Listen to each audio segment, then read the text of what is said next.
Honourable Speaker, I am speaking on transport, which is demand number 13. I was talking about rent a bike and rent a car. While there is a clamour against the rent a bike and rent a car, there are two things which are happening. Tourists who are coming, we have often seen these people who probably have taken license just previous day or previous week, and they are coming and driving rent a car vehicles.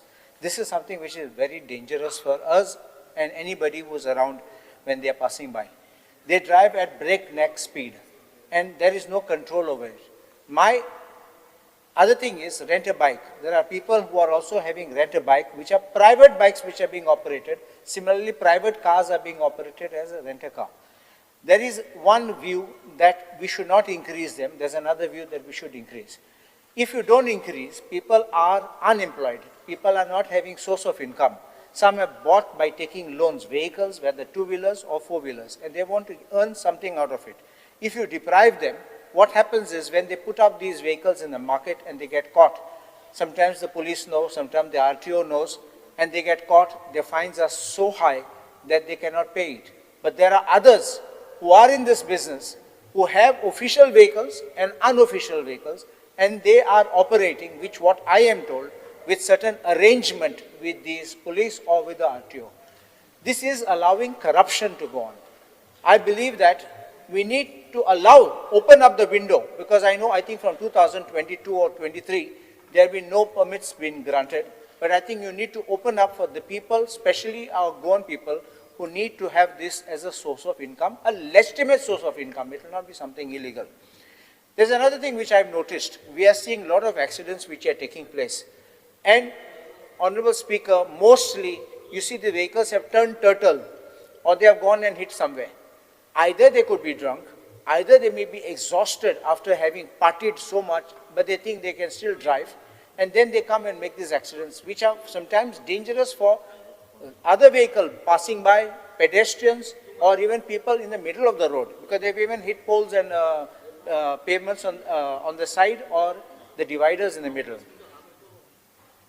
So what happens is, I have seen sometimes vehicles, because generally I travel at not more than 60 unless extremely something is necessary. But when I notice that renter vehicles are overtaking me at breakneck speed, how is it possible? Even if I'm touching 80, they are overtaking me. The speed limit can be of 80, which is a speed governor. So they have actually put a speed governor, but they're not implementing the speed governor. That means they have disconnected the speed governor and no one is bothered to control it, no one is bothered to check it. If these speed governors are checked regularly by a surprise check, I can assure you we will have a reduction of accidents or these mishaps which are happening with these vehicles. Tourist taxi.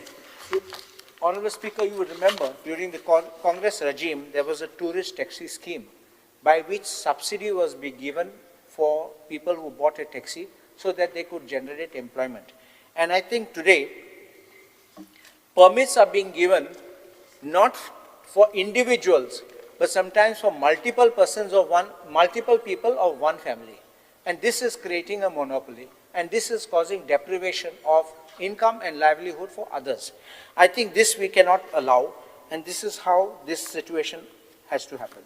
So my respectful submission is that if you want to have genuine concerns of the Goans taken into account, it needs to open up the registration, lock, stock and barrel. There's another thing which we are lacking, Honourable Speaker, is the last mile connectivity. Whenever you go, let us say that you arrive even in any place, let us say Kurshare in the night, or let us say if you reach Mapsa in the night. After that at 10 o'clock, there is nothing except those motorcycle pilots who are waiting for you. There's nothing which takes you into the village, into at least a certain place. I'm not saying take it to your door, but at least to certain places, there's nothing which happens. So we need to strengthen this last mile connectivity, because this will allow movement of people in a safe manner and in a reliable manner and at a cheaper cost. If you start it and if there is assurance that there is vehicle, people will come, people will use. Otherwise, it becomes very difficult. I remember when there used to be a ferry boat in Kortali, people would take sometimes the last bus and go across, either this way or that way. But they knew what was the last bus and which trip it would come. Now, motorcycle pilots, we have motorcycle pilots, and the rule is they have a certain area which they are permitted to operate, so they calculate how many motorcycle pilots.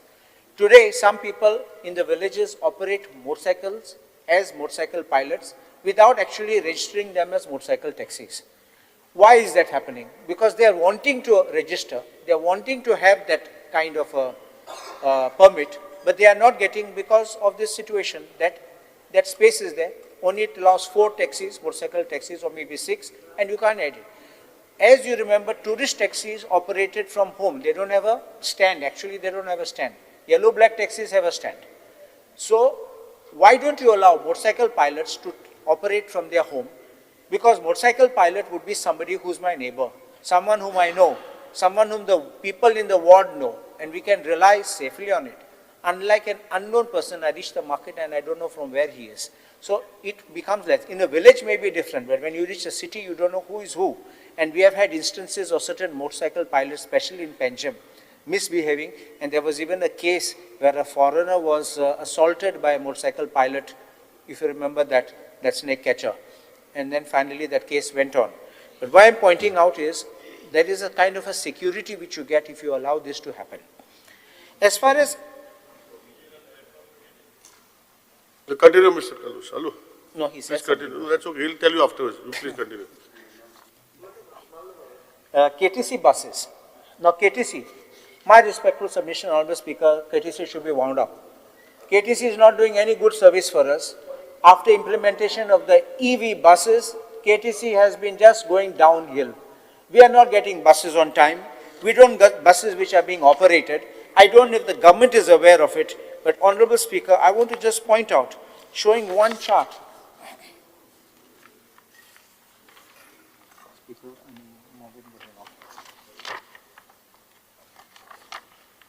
I'm just giving this chart which will show December schedule of and January schedule of EV buses. I'll give an extra copy, just pass.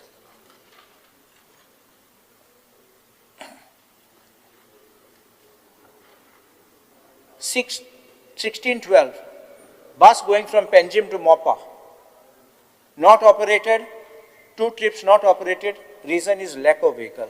Just see lack of vehicle, every time lack of vehicle. Why I'm complaining is, we are also having buses which are supposed to be coming to, look at number 5, the last one. Panjim, Pomburpa, Mapsa, Aldana, Ambade, that is in my constituency. Trips, 2 trips, not operated, lack of vehicle. People are coming, workers are coming, they wait there and suddenly there's no bus because it is not being operated. Lack of vehicle, first is lack of vehicle. Then look down there, there's something known as 9 meter, there's a 12 meter, 9 meter. Driver not available. I have got completely with me schedules which shows that buses which were operating in Sankali and all other places were not operating because of non-availability of the driver, or they are not operating because of non-availability of the vehicle. How can we rely on these people if they are not operating a service properly? When we had diesel buses, it was working excellently, and the diesel buses went to all the places. You may say that pollution, yes, you can always control pollution, you can make sure they're cleaned up. If they're serviced regularly, there won't be a pollution. But we can't suffer like this. People, especially the elderly, they go to Mapsa, they go to the market, they come back, and they need to come back to Aldana, to Karana, and then they don't have a bus. They're waiting there for hours. Family is worried. Something has happened. What has happened? Then other thing I want to point out is that while they are supposed, the EV operator is supposed to provide a bus and operate, have a driver and even do maintenance, they suddenly cancel the bus and say, because there's no driver, driver has gone for a wedding, so there is no bus. The conductor is of KTC, but the cost which we are paying is very high. We are paying 75.87 rupees per kilometer, and I'm told that also has been increased. Does it justify for non-performance or underperformance this rate and now increasing? There's another thing which I'm told, I've not gone on the EV buses yet, but passengers have complained to me, there's a 12-meter EV bus. If you sit at the back, I'm told, Honorable Speaker, that bus vibrates and makes a huge noise. So it's unbearable, so nobody wants to sit at the back. And the vibration is so bad that it really vibrates your body too much. I think we need to review this and stop this kind of EV buses and restore those old buses, and especially have the mini buses. We don't need EV mini buses. We want small buses, the mini buses, because our villages can't have those big 12-meter buses which can't turn, which can't rotate over there and come back, and then this is a big problem. As far as Panchayats is concerned, demand number 31, I've already mentioned, but this is because it's a specific day for demands. The CAG report number 3 of 2023-24 noted that in 2023-24, Finance Commission recommended basic grant of rupees 58 crores and 30 crores to Panchayat Raj institutions and urban local bodies, and the state governments did not receive any grants for 23-24 for PRIs, that is Panchayat Raj, and the urban local bodies. It also states that similar grants pertaining to health and family welfare grants of 32.2 crores recommended by 15 Finance Commission for the year 23-24 was not released. What steps has the government of Goa undertaken to get this money? The default on the part of the government of Goa seems to be chronic. Why is it? Because the central government has withheld approximately 168 crores in the 15 Finance Commission grants to the village panchayats for failure to submit utilization certificate and audit reports. So 0 grants were released for 23-24, 24-25 and 25-26, where allocation were made for panchayats of 58, 62 and 61 crores respectively.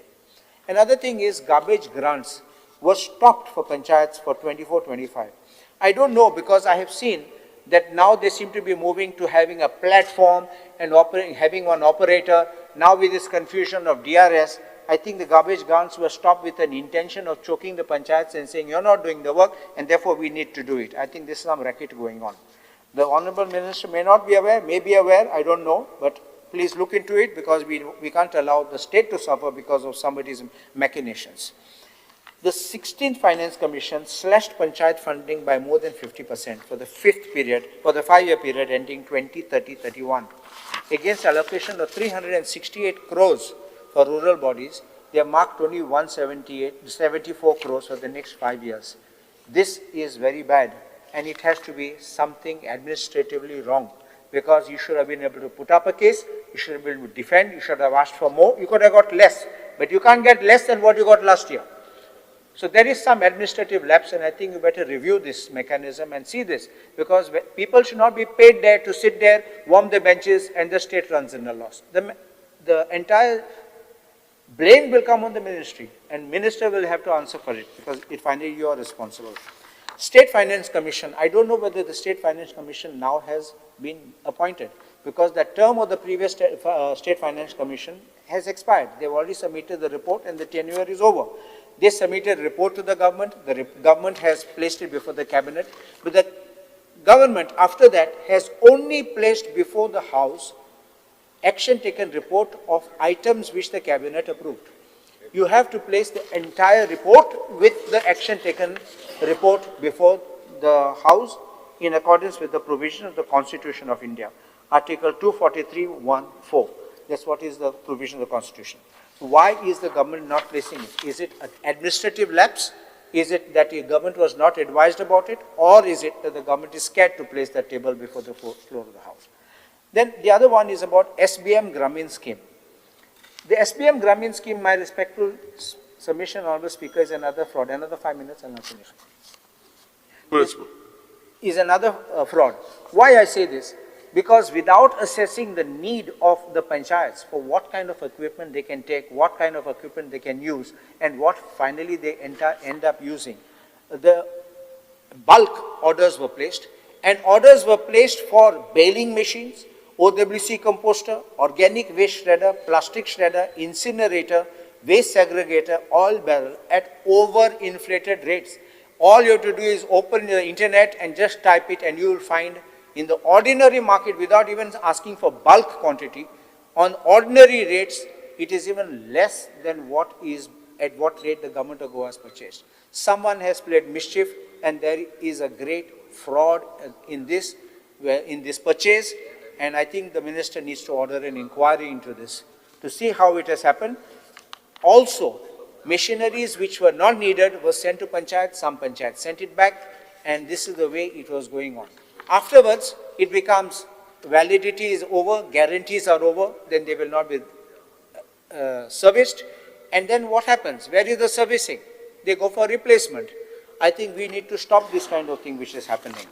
Finally, I will talk on industries.